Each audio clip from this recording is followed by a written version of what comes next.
As kids, we all dream of being something. Some may want to be a pirate or a figure skater. As you grow up, these dreams start fading away.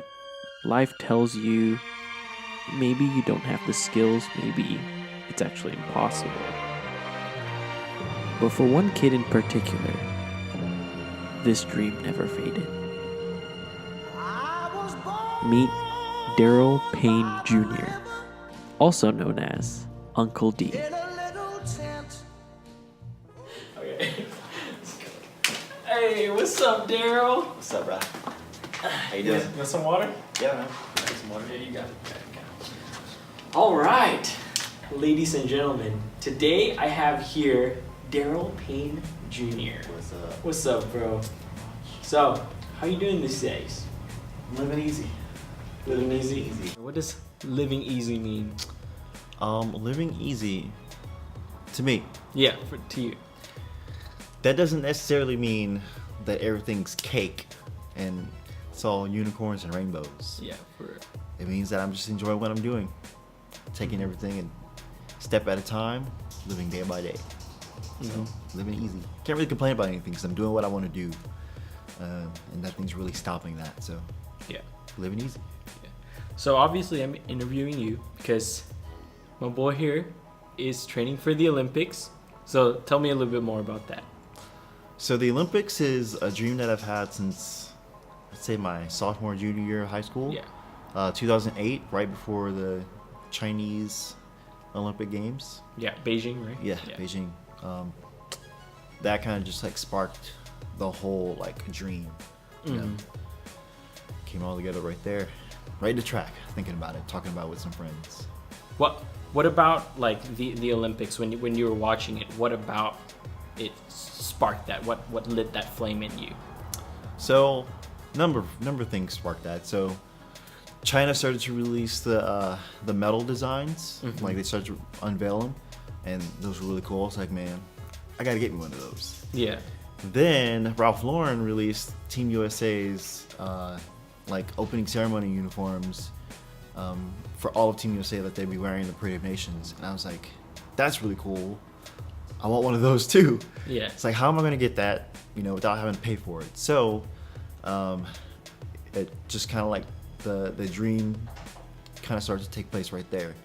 And then whenever I saw the Team USA walking out, and then all the other nations coming up and wanting to take pictures with Team USA's athletes, and Team USA doing the same thing with like Canada and Australia and other small countries, I was like, man, that's so cool. Yeah. It's like a whole competitive thing, but it's also just about camaraderie. It's like that's something that I really need to be a part of. So it's just crazy to think. Like I remember watching that, and like other athletes, even on Team USA, especially the USA basketball team, like people would go up to like all these basketball, even though they were all athletes, they were all like world famous. Yeah. They were still coming up to like basketball, those basketball athletes, like asking for pictures and stuff. Right. And that's what's cool about it. Everyone's a fan of everybody. Yeah. So everybody's kind of like on a level playing field, but at the same time, it's like, we're out here, we're friends right now, but tomorrow, whoop your butt. Yeah. No hard feelings, bro. Love you. But, Yeah, I'm trying to make my country look good. I'm trying to bring home some hardware. So. Yeah. Speaking of like whooping other people's butt, like growing up, because obviously you don't like just decide one day you're gonna do the Olympics. I'm sure you've done competitions, done races throughout high school and stuff.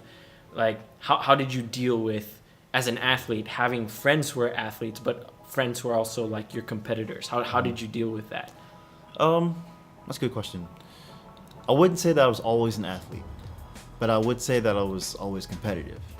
Meaning, we'd have silly little games and I'd want to win, but I might not necessarily be the best one out there, but I'm going to like strategize. Yeah, you're gonna get it done. Yeah, I'm going to try to get it done.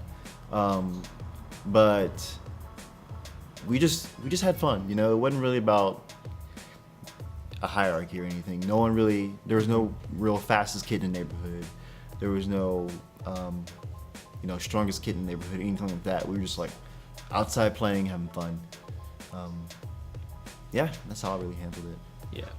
So when this dream to like compete in the Olympics and to get those sick jackets, the sick Yeah. Ralph Lauren jackets, like when this dream like lit up in you, did you tell anyone, like anyone around you, like friends, family? Yeah. Did you tell? I didn't tell anyone except for my best friend. Mhm. I told him, and he kind of like just jumped on the train with me. He's like, all right, I'm gonna train for it too. That's the kind of friend you need right there. Yeah, and you know, we kind of like hit it off from there. We didn't really tell anyone. He might have told his parents, but I didn't tell a soul. I was like, I'm just gonna keep this to myself, because being a black man or black male in America, you have to like follow, you know, a certain structure that's set up by society if you want to be successful, right? You have to like go to school, get good grades, you know, get a job, take care of your family, Yeah. and then teach your kids to follow that same process. I'm not really one to follow the norms, right? So it's for me to kind of step outside of that boundary. I knew that it wouldn't really be okay with my parents. They probably still support me, but kind of halfway. Yeah. So was it hard? Like, how did you reconcile like respecting your parents' wishes, but also going for that dream that's in you? Like, how did you manage that? you got to think about it. In the end, who is it that's living my life? Is it my parents? No, it's me, right? So if I fail at something, my parents can say, "Oh, I'm sorry, you'll get it next time, Tiger," right? And then at the same time, you know, I'm left feeling empty while they're still pursuing, you know, or living out their full lives. Yeah. So I think it just had to be about me, right? I had to make it about me first, and then that's when, in 2016, that's whenever I decided to share it with the world and say, hey, I'm training for the Olympics, and I would love your support. If not, just watch the journey. Watch me get there one day. Around how many calories a day do you think you eat?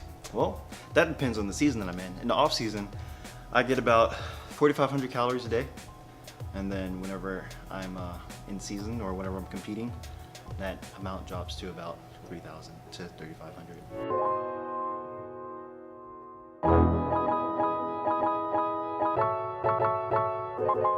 How did you prepare your mind to come out with something that big? Well, it's I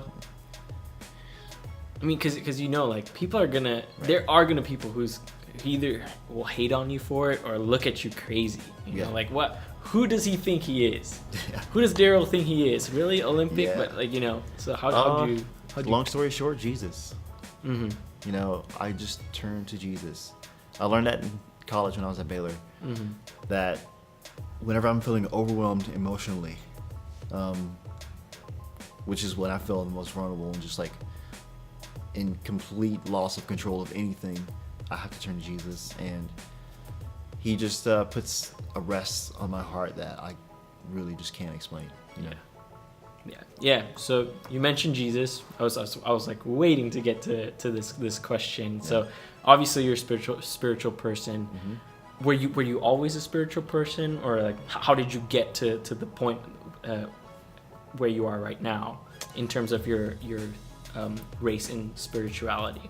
Well, I'd say my story starts off like a lot of people's. You know, we were a Christian home, but we didn't really go to church every single Sunday. You know, we went every once in a while. Like, we might have went on Christmas, might have went on Easter. I'm pretty sure there were years where we didn't go to church, period. But we knew that there was a God, and we knew that you wanted to be on his good side.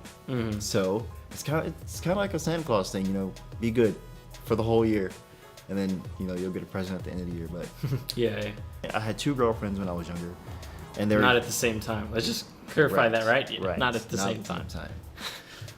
Not at the same time.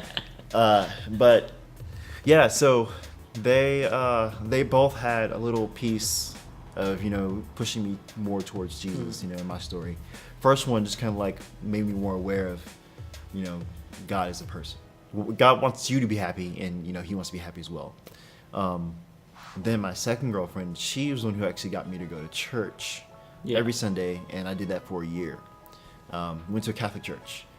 For me, it became a little monotonous, and that's when I kind of just like started thinking about, okay, there has to be something more, instead of doing the same thing over and over every single Sunday.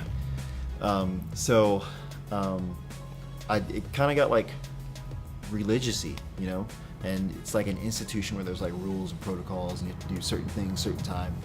I'm just not about that. I don't like that kind of structure in my life. It's weird.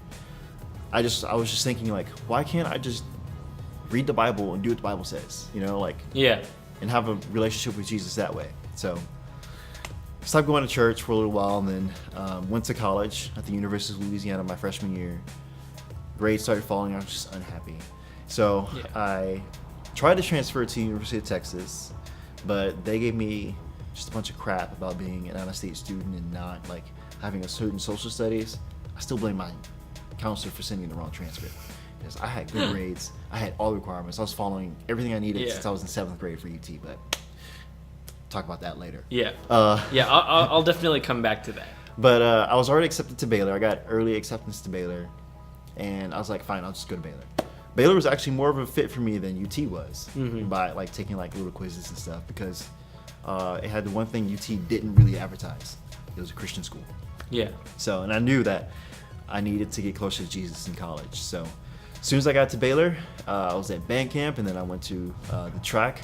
Band? Yeah. Wow, man of many talents. What instrument did you play? Trombone. When you coming up to the weights, some people they're like they have like a different strategy. They'll talk to the weights. They'll talk to themselves. What do you do? I'm thinking in my head, get this weight up. Get this weight up. All right, let's go, boy. My coach calls me greedy. I'm like, I like as much weight as possible, so. So yeah, I was trying to walk onto the track team at the time. So I went over to the office, and he turned me away the first time. Then I went back again. And I was like, man, just look at my times, give me a chance. So he's like, looked me up, and then went back the next day. He was like, I want you to come to the track meeting. So basically walked onto the team at that point, full-fledged member of the team, and just being super persistent with that. Went to the track meeting, met this girl one time, and one time I said hi. That's it. And the next night, I get an email from that girl. It says, hey, I'm Georgia. We met at the track meeting. You probably don't remember me. I didn't. It's like, but me and a friend. You're too busy training, bro. Right? I'm too busy trying. You ain't got time for that. Trying to make this dream happen. So she emailed me and she's like, hey, a couple of friends and I are getting together for a life group. And I misread the email at first. And the day and time that she said it was going to happen, I thought I had to do something with band. So I was like, oh, I can't go. And then I read it again. It's like, oh, wait, I can go. So I emailed her back. It's like, hey, I can go. Is it too late? And she was like, no, I'll come pick you up. So she picked me up, brought me to life group.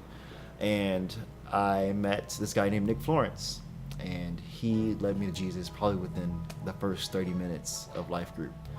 And it's been a beautiful struggle ever since with Jesus. Beautiful struggle. I've been running ever since. It's been a